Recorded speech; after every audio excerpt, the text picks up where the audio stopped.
What's going on, guys? It's Jimmy here with your third stimulus check update and related news. In this video, we're going to hear the latest about the virus and the vaccines, as well as we're going to listen to Bernie Sanders, Senator Bernie Sanders, regarding the third stimulus check package. And we're going to hear some really good news directly from President Joe Biden. If you're new to the channel, make sure to subscribe down below so you don't miss out on updates regarding the third stimulus check and other buckets of money, such as unemployment money, mortgage and rental assistance, Social Security increases, and student loan forgiveness. And give this video a like if you can. It really helps out our channel. More Americans have now received at least one dose of the vaccine than in total have tested positive in the United States, which is creating a good trend for us going forward. Bloomberg's data on vaccinations show that 26.5 million Americans have received at least one or two doses of the vaccine, which surpasses the 26.3 million Americans that have tested positive for the virus. If we look here, 26 million people in the US have tested positive at one point or another for the virus, which is nearing 10% of the entire United States population. With that continuing to spread, do you think that at some point everybody will catch coronavirus at one point or another? The real question is will you be vaccinated ahead of time to make the symptoms dramatically less, or will it just not be a big deal? Total worldwide is over 100 million people have caught the coronavirus, and 2.2 million people have died already. Only 57 million people have recovered, which means that around 45 million people in the world have the virus at this current moment. However, the daily trend has been on a nice decline here in the United States. As you can see this graph right here, we're averaging around 140 to 150,000 cases per day right now, positive new cases every single day. However, the deaths decline is not really declining yet, as we're still averaging over 3,000 per day. 3,000 to 4,000 per day is, near the all-time high. And as you can see on this graph right here, we're still pretty far up there with we're nearing 500,000 Americans having died from the virus. January actually saw the highest hospitalizations for the virus in the United States, as the highest month yet. And the new cases of the South African variant have now been found in the United States in Maryland. And these new virus variants are pretty much the largest concern right now for officials such as Dr. Fauci, in that the new variants are easily spread even more and potentially more dangerous. The World Health Organization is also in China right now for an investigation in Wuhan, where the virus is expected to have originated from, or at least originated the new spread from. And they are trying to investigate what happened in Wuhan, China. Dr. Fauci sees that vaccinations for kids could become available by late spring or summer, as they're doing testing right now on children ages 12 and older. If those trial tests are successful, then they will begin testing on children ages 9 and over that volunteer to be tested in one of the first groups. Remember, the longer this pandemic goes on, the longer they'll have to pass more stimulus and keep everything going. And at some point, we just want to get back to normal. Getting back to normal, let's hear from Senator Bernie Sanders on the third stimulus package update. $1.9 trillion relief bill, while advancing their version of a bill which is about a third of the size, and attempting to negotiate in the spirit of bipartisanship and unity that the president ran on. Here's the thing. Biden's larger COVID relief bill is already unifying. It is massively popular with the majority of the American people. It already has bipartisan support. For example, here's the Republican governor, Jim Justice of West Virginia, a state Trump won by nearly 70%. At this point in time in this nation, we need to go big. We need to quit counting the egg-sucking legs on the cows and count the cows and just move forward and move right now. We need to go big, and if we waste some money now, well, we waste some money.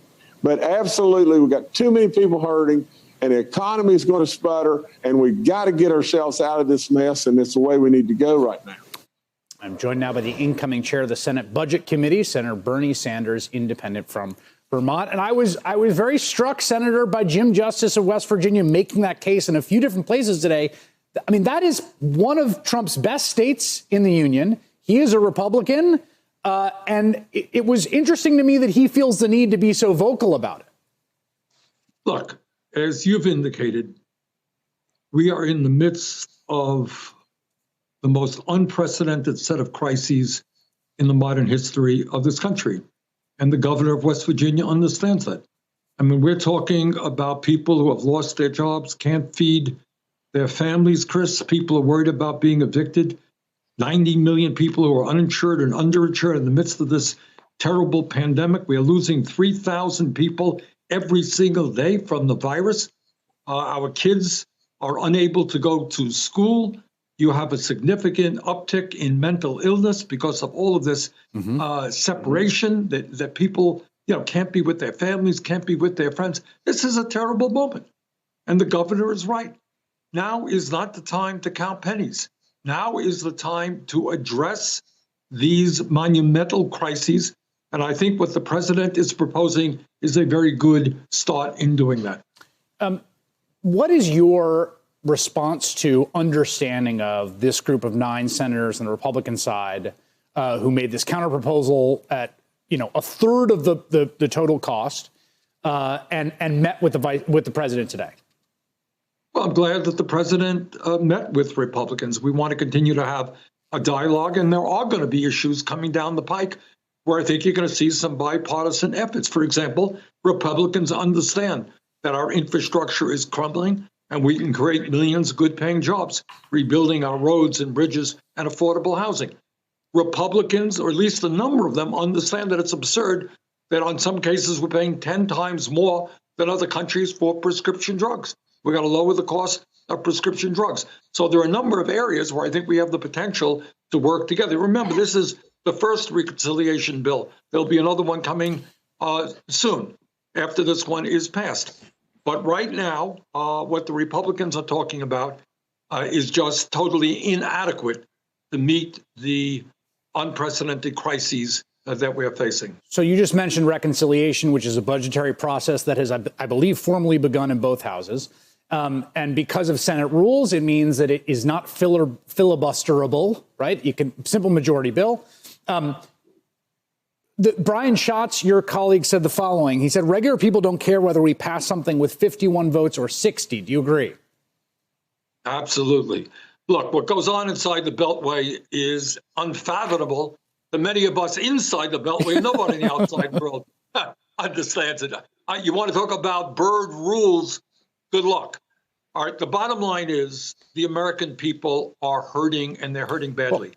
And Chris, what worries me is so many, by the millions, of our people are giving up on democracy. They really do not believe that the government is listening or understands their pain and can respond.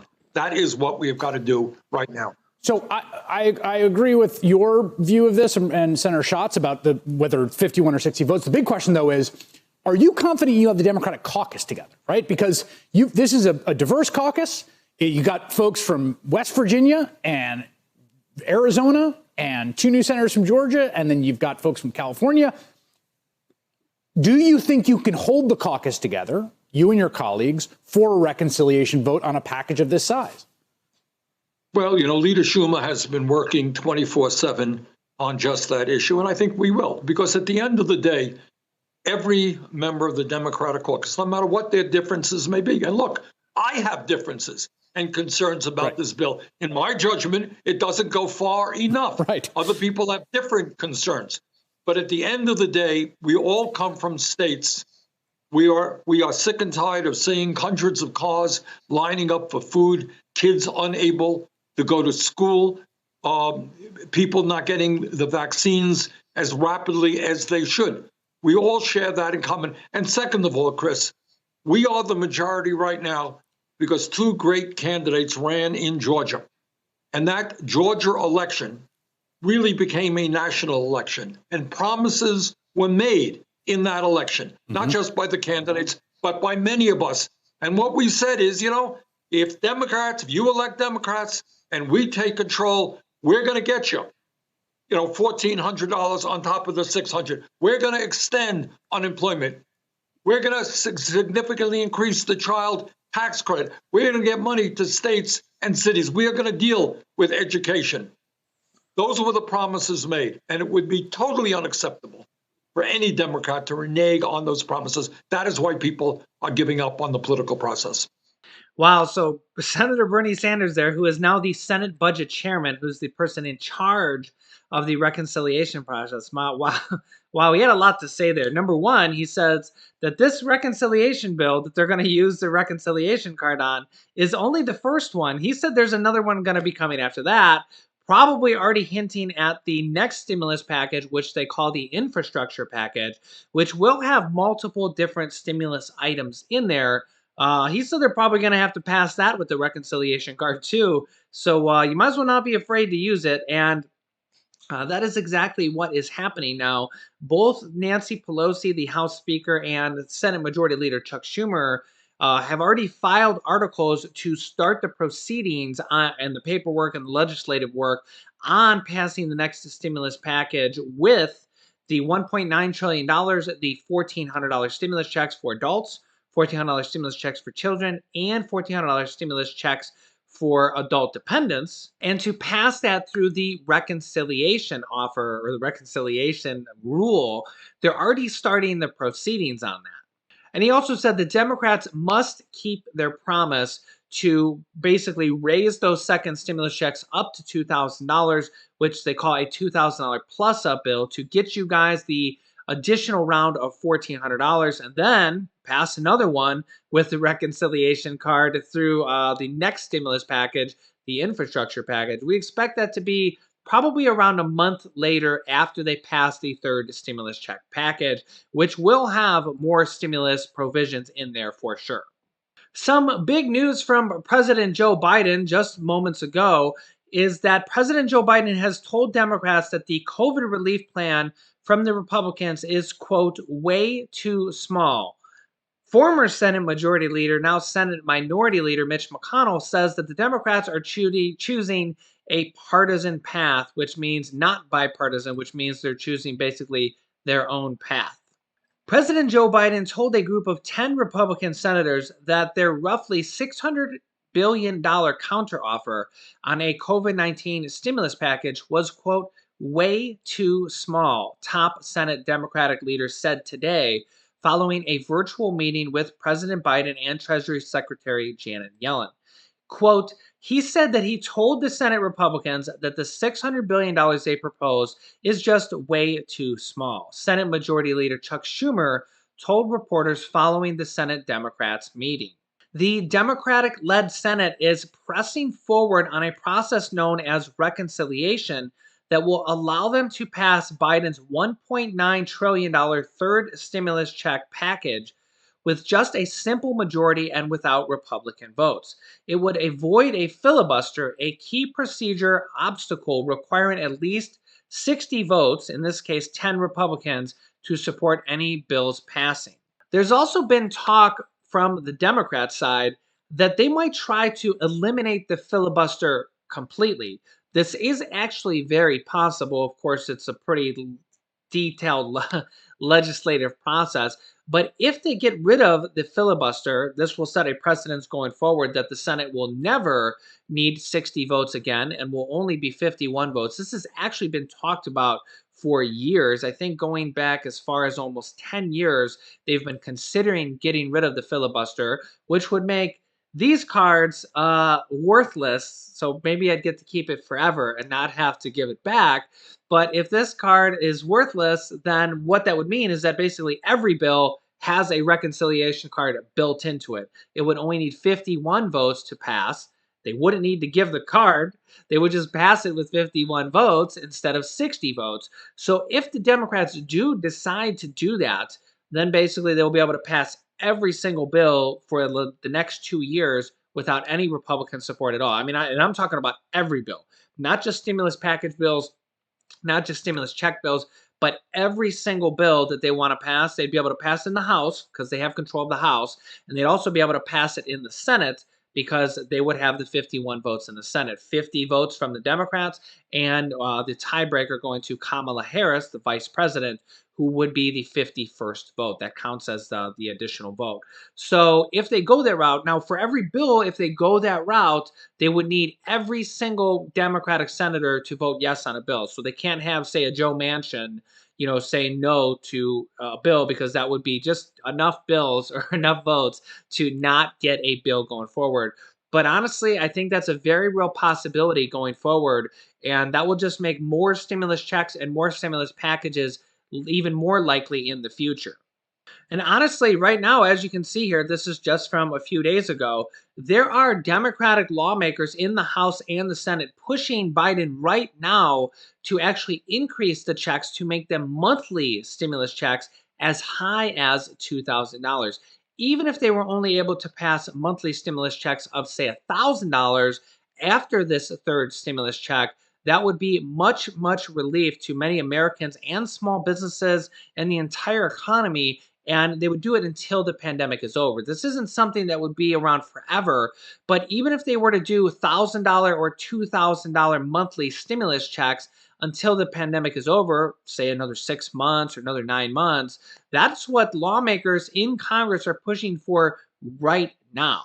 Now, I personally think that they're going to pass the third stimulus check package with the probably $1,400 stimulus checks. There's people fighting to make them higher, and there's Republicans fighting to make them lower. I personally think the third stimulus check will be $1,400 for adults and children and the adult dependents. And of course, there's all those other things in the stimulus package like rental assistance, mortgage assistance, utility assistance, unemployment bonuses. I mean, there's just so many different things in the package. Okay. But I personally think they're going to pass the $1,400, get that done, and then they're going to start working on the next package. And they're either going to just pass the next one again with the reconciliation card. They may use this card several times this year alone, and then they might just say, oh, well, we're going to just vote to get rid of the filibuster so that we can just pass every single bill with 51 votes. Remember, that has been talked about for years now, even when the Senate was Republican, because, well, it's kind of a roadblock. It's like a blockade in the Senate.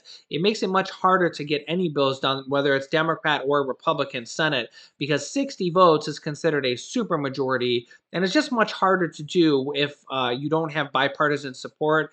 It's just it's a much harder obstacle to get 60 votes in the Senate. That's almost as high as a veto override, which is 2/3, and that's considered like the hardest thing to do is to get bills over 67%. Basically, any bills that don't have unanimous consent from both sides, like 100% support, generally fall under that 50 to 60% category. That's where the majority of bills fall if it's not a unanimous bill from both sides. And honestly, there's not that many unanimous bills that we can get both sides to agree on because, well, it's Congress, right? They they never agree on anything. You always have one side completely different views than the other side. So if they do get rid of the filibuster, it'll just make it easier for more stimulus checks and monthly stimulus checks going forward, which Democrats are actually pushing for right now. If you're new to the channel, make sure to subscribe down below. I will have another video for you guys at 11 p.m. Eastern time tonight, which is 8 p.m. West Coast time. Make sure to share this video with your friends and family so that they know when the next stimulus check is going to come out, the other buckets of money such as mortgage and rental assistance, student loan forgiveness, Social Security increases. We cover it all on this channel. As soon as breaking news comes out, I bring it to you guys. You can click this top video here to watch my newest stimulus check video next. And this video teaches you how to start your own business selling products on Amazon FBA. I have dozens of students that have replaced their 9-to-5 income selling products on Amazon, and I teach them how to do that. Click on one of those videos to watch them next. Thanks, guys, and I will see you in the next video.